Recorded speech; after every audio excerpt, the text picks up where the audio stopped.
Voilà, merci pour ce temps de nous avoir mis dans la présence du Seigneur. On va laisser les enfants et les adolescents rejoindre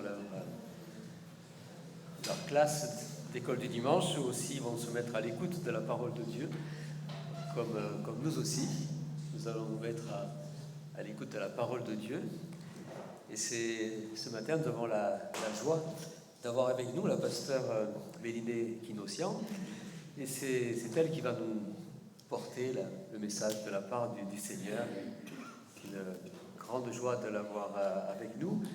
Et c'est surtout une grande joie aussi d'avoir le Seigneur avec nous ce matin, comme chaque dimanche, chaque fois que nous nous rassemblons, nous savons qu'il est là et qu'il est là pour nous parler. Alors que Dieu nous rende attentifs à ce qu'il veut nous dire maintenant. Je ferai peut-être tout à l'heure un résumé en arabe, ça dépendra.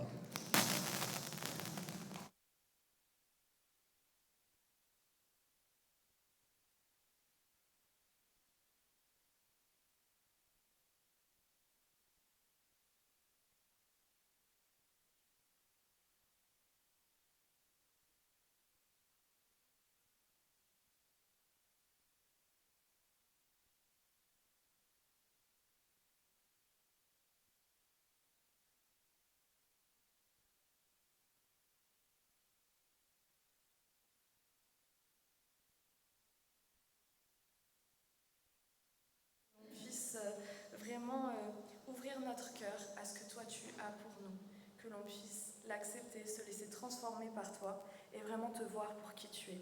Au nom de Jésus. Amen. Le pasteur Joël, avec qui nous n'avions pas répété ce message, a dit quelque chose que j'espérais un peu qu'il dise en introduction. Il a dit que Jésus était présent parmi nous, que nous étions dans la présence de Dieu ce matin, et je le crois, j'en ai vraiment la conviction. Mais j'aimerais qu'on puisse s'interroger ce matin de se dire si Jésus était physiquement, comme quand il a été physiquement sur la terre, si Jésus était physiquement là, dans l'église ce matin, où est-ce qu'il serait assis? Je pense que si on répond vite à cette question, on doit se dire que Jésus serait assis au premier rang. Il serait assis au premier rang parce que c'est la place d'honneur, parce que c'est celle d'où on voit le mieux, parce que la louange était pour lui et qu'après tout, il était là pour l'écouter. C'est la meilleure place. Il serait là aussi assis devant parce que c'est une façon de montrer l'exemple, c'est un peu la place du bon élève devant. Et on pourrait se dire, évidemment, si Jésus est dans la salle ce matin, c'est au premier rang qu'il est assis. Mais est-ce que c'est vraiment ce que la Bible nous dit? J'ai d'autres hypothèses sur là où il pourrait être assis dans la salle. La première chose que je sais et que j'aimerais partager avec vous ce matin, c'est que probablement qu'en fait Jésus ne serait pas assis au premier rang. La parole de Dieu nous dit dans le psaume 34, au verset 19, « L'Éternel est près de ceux qui ont le cœur brisé, et il sauve ceux dont l'esprit est dans l'abattement. » Je ne crois pas que Jésus, s'il était assis dans cette salle, serait là pour recevoir les honneurs. Il sait qu'il mérite l'honneur. Non, il serait à côté de ceux qui ont le cœur brisé, ceux qui sont tristes, parce qu'il a un cœur pour eux. Jésus n'est pas insensible à nos difficultés, à nos manquements, à ce qui nous brise le cœur. Et même si, devant l'assemblée, on affiche un sourire et on répond toujours « ça va » quand on nous demande si on va bien, Jésus, lui, sait, voit nos cœurs. Et j'ai l'assurance qu'il serait assis à côté de ceux qui ont besoin de sentir sa présence ce matin, besoin de sentir une main sur leur épaule qui leur dit « je suis là, je vois ta souffrance, je ne l'ignore pas ». Dans Ésaïe 61, au verset 1, il est écrit « L'Esprit du Seigneur, l'Éternel, est sur moi, car l'Éternel m'a oint ». C'est la future description de Jésus. « Pour porter de bonnes nouvelles aux malheureux. Il m'a envoyé pour guérir ceux qui ont le cœur brisé, pour proclamer aux captifs la liberté et aux prisonniers la délivrance. » Jésus serait à côté de ceux qui souffrent. Mais je crois aussi que si Jésus devait avoir une autre place, ça pourrait être la place à côté des malades. C'est la place qui, depuis le Covid, on n'aime pas trop. Quand quelqu'un tousse dans l'église, on se dit bon, je vais m'asseoir pas là. Ou pourquoi il s'est assis à côté de moi sans masque alors qu'il est malade. On peut se dire un petit peu ce genre de choses, dire on va un peu s'éloigner. La parole de Dieu nous dit que Jésus est venu comme un médecin pour guérir les malades. Mais quand il parle de ça, en fait, c'est plutôt une métaphore pour dire que Jésus est l'ami des pécheurs. C'est aussi ce que nous disent les évangiles. Jésus serait assis à côté de ceux dont personne ne veut s'asseoir. Peut-être que vous avez vos places attitrées dans l'église. Ça peut être un peu un cérémonial, une habitude. On s'assoit toujours au même endroit dans l'église. Et que quelqu'un que vous ne connaissez pas, quelqu'un de nouveau, quelqu'un que vous n'aimez pas trop, parce qu'on est encore imparfait dans l'église, peut s'asseoir à côté de vous et vous vous dites « Oh, pourquoi cette personne ? Est-ce que cette personne mérite ne serait-ce que d'entrer dans les parvis de l'église ?» Et pourtant, si on regarde les évangiles, Jésus est toujours après ceux qui ont l'air de ne pas ressembler à l'Église, après ceux avec qui on ne veut pas être vu. Il mange avec les pécheurs, la Bible nous dit. Il va avec ceux qui sont rejetés. Et c'est sa mission. Il va avec eux. Alors si ce matin, vous êtes demandé, est-ce que je suis digne de m'asseoir dans cette église ? Est-ce que vraiment encore je peux rentrer ? Est-ce que je suis assez saint, assez bien ?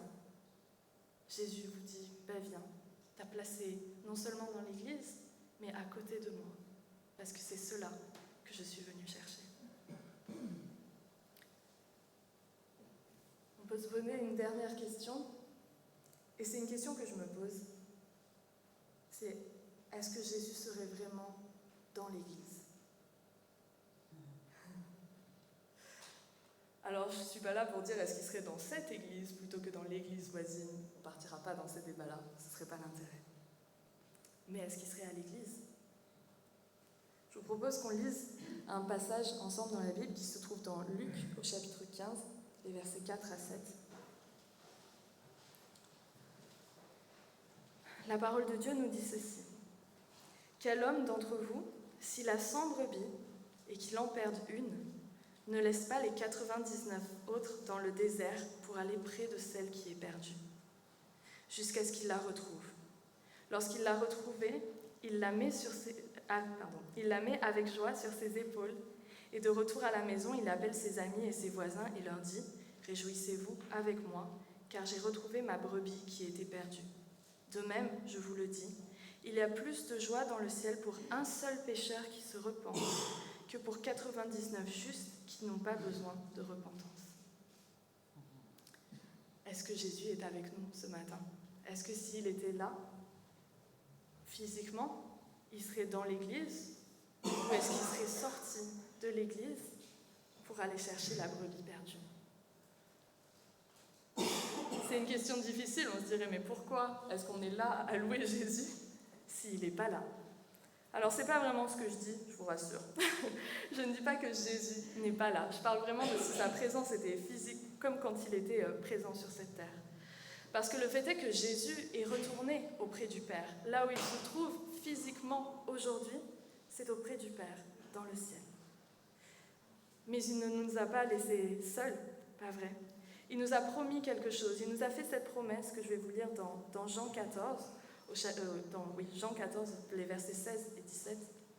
Il dit « Et moi je prierai le Père, et il vous donnera un autre consolateur, afin qu'il demeure éternellement avec vous, l'Esprit de vérité.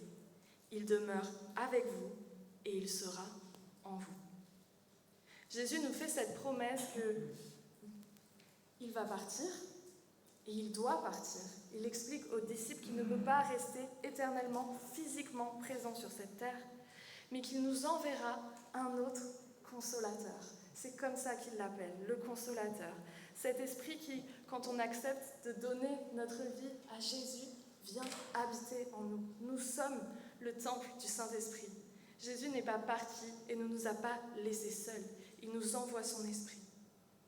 Et il nous demande de faire quelque chose avec. Le discours de Jésus pour les disciples ne s'arrête pas là. Il dit un peu plus loin, dans Jean, au chapitre 20, le verset 21, « Comme le Père m'a envoyé, moi aussi, je vous envoie. » On peut passer du temps à se demander où serait Jésus, que ferait Jésus physiquement s'il était là. Mais en fait, Jésus est retourné au ciel parce qu'il avait une mission à confier à chacun des chrétiens et que cette mission ne pouvait s'accomplir que si lui il partait pour nous envoyer l'Esprit. L'Esprit qui dit la vérité, l'Esprit qui console, l'Esprit qui nous convainc que nous sommes en train de pécher, qui nous ouvre les yeux sur le besoin de se repentir que nous avons, de nous tourner vers Jésus. Mais en fait, peut-être qu'il faut arrêter de se demander où est Jésus, s'il pense à nous, s'il fait ceci, s'il fait cela, et se demander est-ce que nous sommes là où Jésus voudrait que l'on soit.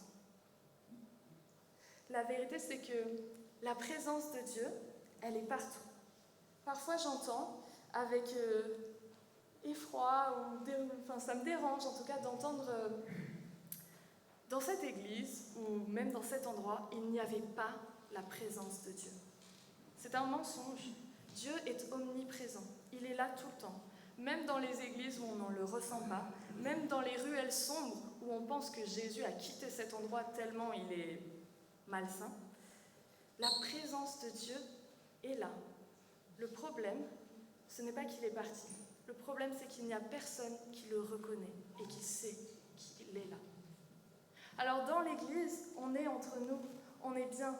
Plusieurs personnes sont là et on sait que la présence de Dieu est là et on a besoin de ce rappel parfois dans nos vies. C'est pour ça que nous venons, que nous nous réunissons à l'église aussi le dimanche matin. Bien sûr, premièrement pour rendre un culte agréable à Dieu, mais aussi pour s'édifier les uns les autres et se rappeler, tu sais, Dieu est là. Laissez parler le Saint-Esprit pour nous et dire à nos frères et sœurs, je m'assois à côté de toi pour te rappeler que c'est ce que Jésus aurait fait, parce que j'ai vu ta peine. Même si tu ne l'as pas dit, j'ai senti, parce qu'on se connaît les uns les autres.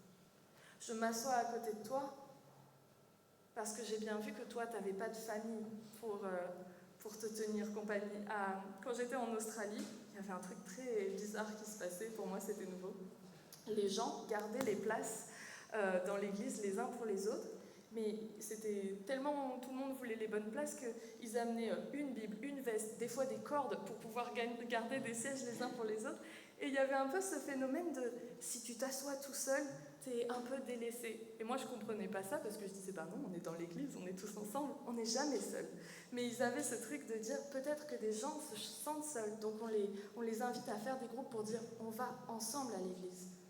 Soyons de ces personnes-là qui remarquent qui se sent seul, qui se sent peut-être indigne et s'assoit toujours au dernier rang, pas seulement parce qu'ils sont arrivés en retard ce matin, mais parce qu'ils pensent qu'ils n'ont pas le droit de venir plus près que ça. Invitons-les à venir s'asseoir près de nous.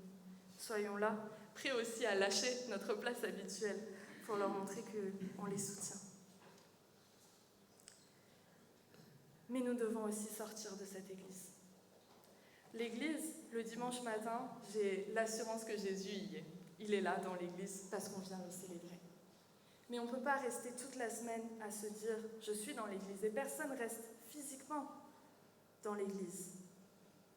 Mais j'ai l'assurance que si Jésus était physiquement là, il serait là, physiquement, donc présent dans l'église le dimanche matin, mais que dès que le culte serait fini, il sortirait chercher la brebis perdue. Arrêtons de penser qu'être chrétien, c'est aller à l'église. Nous devons réaliser que nous sommes l'église. Et que l'église, ce n'est pas un bâtiment fixe dans lequel on doit dire aux gens de venir seulement. L'église est en mouvement. Nous devons apporter l'église à ceux qui n'auraient jamais osé mettre les pieds à l'église. Nous devons aller les chercher dans des endroits où peut-être on n'a pas envie d'être vu. Ou peut-être on n'a pas envie d'aller, ou peut-être ça ne nous correspond pas, sans nous compromettre évidemment, sans participer à ces choses-là, mais pour rappeler la bonne nouvelle. Oui, moi je suis prêt, je n'ai pas peur. Quand on est rempli du Saint-Esprit, c'est nous qui sommes contagieux, pas l'inverse. Il faut arrêter de croire qu'en s'approchant du monde, il va nous corrompre. Nous avons en nous l'autorité du Christ, le Saint-Esprit. C'est nous qui devons être la bonne contagion, celle de l'Esprit. Aller chercher les gens. C'est là que Dieu nous attend. Nous devons porter la bonne nouvelle et dire la vérité. Rappeler aux gens qui n'ont jamais vu Dieu que Jésus est venu les chercher, que c'est pour eux qu'il est mort sur la croix, que non, ils ne sont pas trop loin, parce que Dieu est là. C'est juste qu'ils ne l'ont pas vu, qu'ils ne l'ont pas reconnu, qu'ils ne le savent pas, qu'ils le cherchent ailleurs. On voit sur les réseaux ou même partout le nombre de croyances qui se créent chaque jour, toutes plus originales, pour n'offenser personne, les unes que les autres. Des gens sont prêts à placer leur espoir dans des personnes qui ont trouvé la nouvelle technique pour se sentir mieux, dans des herbes, dans des pierres, dans tout ce que vous voulez. Vous croyez que ces gens sont loin de Dieu? Non, ils recherchent Dieu. Il y en a, ça sera dans la drogue, d'autres, ce sera dans les plaisirs du monde, mais ils sont en recherche de quelque chose. Qui va être là pour leur dire ce que tu recherches? En fait, c'est Dieu. Dans la semaine, j'écoutais une interview d'une personne célèbre qui expliquait à quel point elle était riche. Et qu'elle s'est retrouvée un jour dans son appartement, enfin non, dans sa maison, j'imagine que c'était une maison, puisqu'elle était très riche, dans sa maison. Et que ce monsieur s'est dit, en fait, ça y est, j'ai tout. Je ne peux plus rien acheter. Le monde n'a plus rien à m'offrir. Et c'est à ce moment-là, une fois qu'il avait tout, qu'il s'est rendu compte qu'en fait ça n'avait servi à rien. Et que la seule chose qui pouvait vraiment changer sa vie, c'était Jésus. Il avait tout, mais en fait, il n'avait rien. Nous devons être à la rencontre des pauvres comme des riches, des personnes. Nous devons porter ce message, c'est la mission que Jésus nous confie. Il est parti, mais il nous laisse son esprit. Rappelons-nous qu'il nous accompagne en tout temps, qu'il est là, qu'il nous console et qu'il nous donne cette mission. Elle n'est pas confiée seulement au pasteur. Le pasteur passe beaucoup de temps à l'église. Mais vous aussi, vous devez sortir de cette église. Dieu vous a donné des dons, des talents. Il vous donne la capacité à voir qui il est, que votre bouche déclare la grandeur de Dieu dans chacune des situations. En étant différent du monde, en leur disant, non, moi, je peux pas participer à ça parce que ce n'est pas ce que Dieu m'enseigne, ce n'est pas ce que Dieu veut pour moi. Sans juger le monde, mais en étant différent, en étant prêt à consoler, en portant la joie sur nous. Je ne sais pas vous, mais moi j'espère, on en a parlé avec les jeunes vendredi, en tout cas j'ai prié ça pour eux, mais j'espère que les chrétiens vont arrêter de dormir sur leurs deux oreilles. Souvent on prie pour la paix, on prie pour être bien, on prie pour le repos, et je crois que Dieu nous apporte ces choses. J'en ai la conviction qu'en Dieu on trouve la paix et le repos, c'est ce qu'il nous a promis. Une paix qui surpasse l'entendement.